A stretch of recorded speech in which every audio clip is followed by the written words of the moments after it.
Hello students, good morning everybody. Me Dr. Indrajit Kaur welcomes you again in Virdi Science. So today my topic will be on population ecology. तो इस topic को start करने से पहले मैं सभी से ये बताना चाहूँगी कि इकोलॉजी के ऊपर मेरी और भी वीडियोज़ हैं, तो प्लीज़ उनको देखें और लाइक करें, शेयर करें एंड सब्सक्राइब करें, ताकि जिन स्टूडेंट्स को इसके बारे में नॉलेज चाहिए तो उनके लिए ये बेनिफिशियल हो सके। तो let's start the topic population ecology. First of all, population ecology क्या है तो हमें इसके बारे में पता होना चाहिए। तो इसकी डेफिनेशन देखिए, population ecology is the study of populations in relation to the environment. यानी पॉपुलेशन इकोलॉजी एक ऐसा सब्जेक्ट है जिसके अंदर हम अलग अलग तरह की जितनी भी पॉपुलेशंस होती हैं उनका एनवायरनमेंट के साथ में क्या रिलेशन है, क्योंकि एनवायरनमेंट में बायोटिक एंड एबायोटिक दोनों ही तरह के फैक्टर्स के बारे में स्टडी किया जाता है। इसी को हम पॉपुलेशन इकोलॉजी कहते हैं। इसके अंदर it includes environmental influences on population density and distribution, age structure and variation in population size. तो ये जो डिफरेंट एनवायरमेंटल फैक्टर्स हैं इनको हम फैक्टर्स भी बोल सकते हैं, जिसके अंदर पॉपुलेशन डेंसिटी के बारे में, उसके डिस्ट्रीब्यूशन के बारे में, यानी पॉपुलेशंस अलग अलग जगहों पे किस प्रकार से होती हैं, इसको हम डिस्पर्शन भी बोल सकते हैं, एज स्ट्रक्चर्स और अलग अलग उनके साइज़ के बारे में स्टडी करते हैं। तो इनको हम इनके कैरेक्टरिस्टिक्स के नाम से, इनके एट्रीब्यूट्स के नाम से जानते हैं। अब देखिए नेक्स्ट स्लाइड में डेफिनेशन ऑफ अ पॉपुलेशन। वो पॉपुलेशन इकोलॉजी था, तो इसमें डेफिनेशन ऑफ पॉपुलेशन का मतलब है ए population is a group of individuals of the same species living in the same general area. मतलब पॉपुलेशन हम किसको कहेंगे? पॉपुलेशन का मतलब होता है जब किसी एक जगह पर एक ही तरह के इंडिविजुअल्स हों। फॉर एग्ज़ाम्पल, हम एक ऐसे जगह पर मान लीजिए है जहाँ पर बहुत सारे एलिफेंट्स हैं, या बहुत सारी ट्रूप्स के अंदर झुंड में हम ये देखें कि वहाँ पर बहुत सारे हिरन हैं, या कोई भी एक ही तरह के इंडिविजुअल्स हों, तो उनका हम बोलते हैं कि वो उसकी डियर की पॉपुलेशन है या वहाँ पर एलिफेंट की पॉपुलेशन है। समझ गए?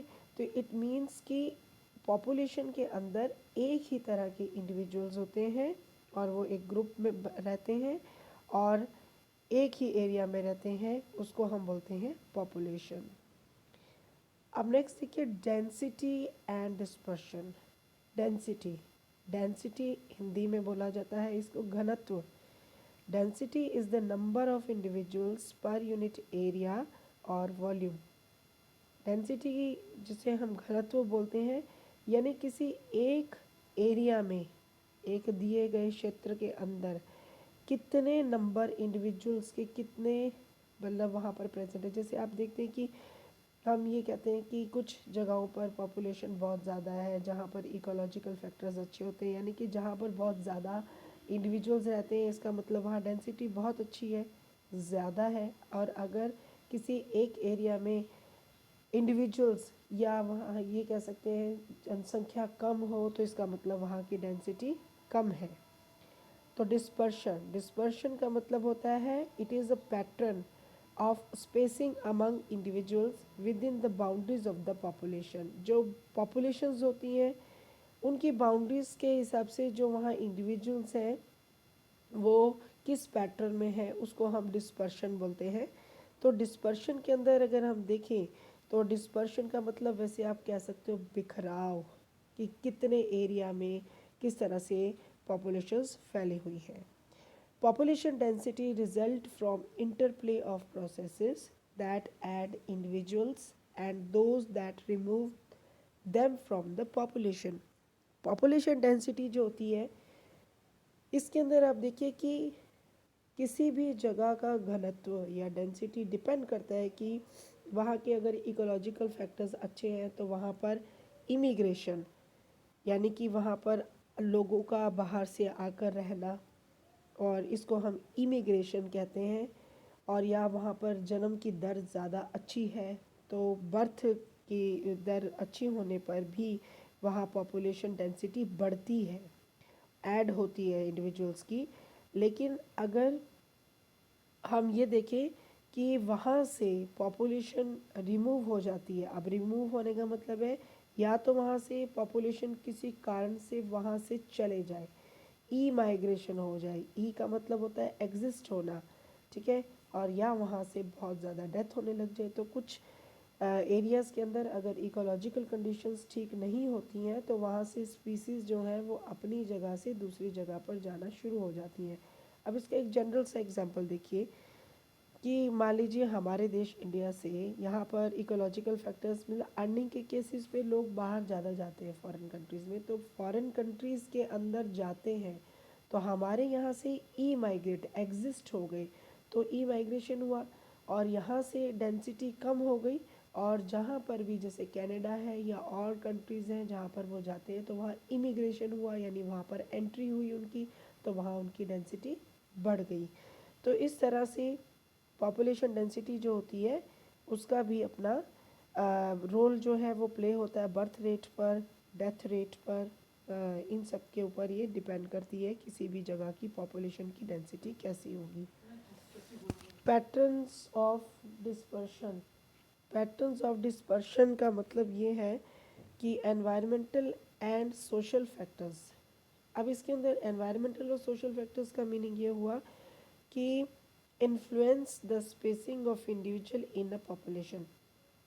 भाई एनवायरनमेंट के फैक्टर्स जो होते हैं वो भी डिस्पर्शन को के पैटर्न को इफ़ेक्ट करते हैं, और सोशल फैक्टर्स जो सामाजिक कारण होते हैं, कारक होते हैं, वो भी इफ़ेक्ट करते हैं। जैसे अब डिस्पर्शन के पैटर्न्स में तीन मेन टाइप के होते हैं, clumped dispersion, right, second one is uniform dispersion and third one is random dispersion. तो हम इसमें फर्स्ट देखते हैं कि पहला है क्लम्प्ड डिस्पर्शन। क्लम्प्ड का मतलब होता है कि जब वो पैचेस के ऊपर, मतलब एक पैचेस दूर से देखते हैं हम किसी एरिया में तो पैच सा लगता है, धब्बा नहीं कह सकते हम उसको, पैचेस की तरह इंडिविजुअल्स एग्रीगेट होते हैं। तो देखिए इसमें क्लम्प्ड डिस्पर्शन में individuals aggregate in patches, and the second point is grouping may be result of the fact that multiple individuals can cooperate effectively, ठीक है, और because of the resource dispersion. इसका मतलब क्या हो गया, जो ग्रुपिंग होती है वो इंडिविजुअल्स के कॉपरेशन, जैसे कि कॉपरेशन की वजह से होती है। जैसे वुल्फ, इसमें एग्जांपल दे रखा है, wolf pack to attack prey और एंटीलोप टू अवॉइड प्रेडेटर्स। तो इसके अंदर जो पैचेस में आपको दिखाई देता है वो होता है क्लम्प्ड डिस्पर्शन, और ये दूर से अगर आप देखेंगे इस डायग्राम में, देखिए ये क्लम्प्ड ऑर्गेनिजम्स में आप देख सकते हैं इन स्लाइड्स में कि जितने भी आपको यहाँ पर डक्स दिख रही हैं या कुछ ट्रीज़ के अंदर आपको स्लाइड्स के अंदर और फिशेस ये अलग से दिख रही हैं, आइदर और भी उसके अंदर प्लांट्स भी हैं, एनिमल्स भी हैं, बट ये पैचेस में आपको दूर से देखने पर ऐसे एक झुंड के रूप में दिखाई दे रहे हैं। तो इस तरह का जो डिस्पर्शन होता है that is called clumped dispersion, right.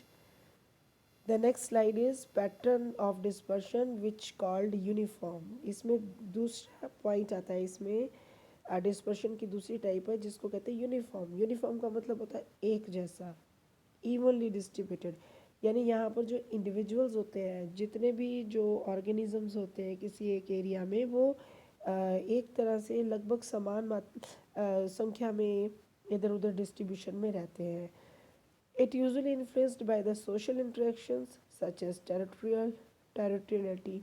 इसका मतलब है ये जो टेरिटरी होती हैं, जो बाउंड्रीज होती है, ये उनके इन्फ्लुएंस में रहते हैं जिसमें सोशल इंटरेक्शंस जो है वो ज़्यादा रहेंगी। फॉर एग्जांपल इसमें आप देखिए पेंगुइन्स, अब इसके अंदर पेंगुइन्स जो है वो ऐसे ठंडे इलाकों में रहते हैं, तो ये पेंगुइन्स आप इवनली का मतलब ये नहीं है कि इनका डिस्टेंस जो है वो सेंटीमीटर सेंटीमीटर नाप नाप के, मतलब ये एक एरिया में पूरे उस एरिया के अंदर सारी तरफ ही बिखरे हुए रहते हैं, ये पैचेस में क्लम्प्ड नहीं होते हैं।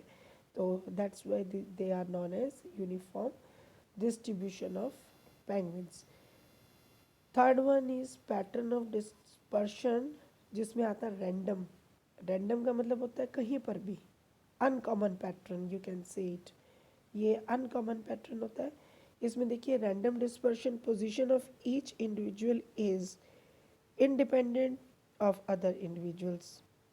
इसमें जो इंडिविजुअल्स हैं उनकी जो पोजीशन होती है हर एक की, वो इंडिपेंडेंट होती है दूसरे इंडिविजुअल से। जैसे अब इसमें डायग्राम में अपने देखते हैं कि इसमें ये रैंडमली डिस्ट्रीब्यूटेड फंड्स हैं। तो फंड्स जो हैं वो रैंडमली का मतलब है जहाँ पर भी इसके सीड्स गिर गए, ठीक है, वहाँ पर ये रैंडमली अपने आप ही डेवलप हो जाएंगे। तो इसमें एग्जांपल भी दे रखा है, plants established by wind blown seeds. तो ये अनकॉमन पैटर्न होता है। तो ये डिस्पर्शन के 3 पैटर्न्स थे। तो इसमें हम लोगों ने जो स्टडी किया है that is the general characteristics, right. इसमें जनरल ये कैरेक्टरिस्टिक्स हैं जिसमें आप डेंसिटी के बारे में, एज स्ट्रक्चर के बारे में, डिस्पर्शन के बारे में स्टडी करते हैं। इसको हम एट्रीब्यूट्स भी कह सकते हैं और कैरेक्टरिस्टिक्स भी कह सकते हैं। तो आपको अगर मेरी वीडियो अच्छी लगी है तो प्लीज़ इसको लाइक कर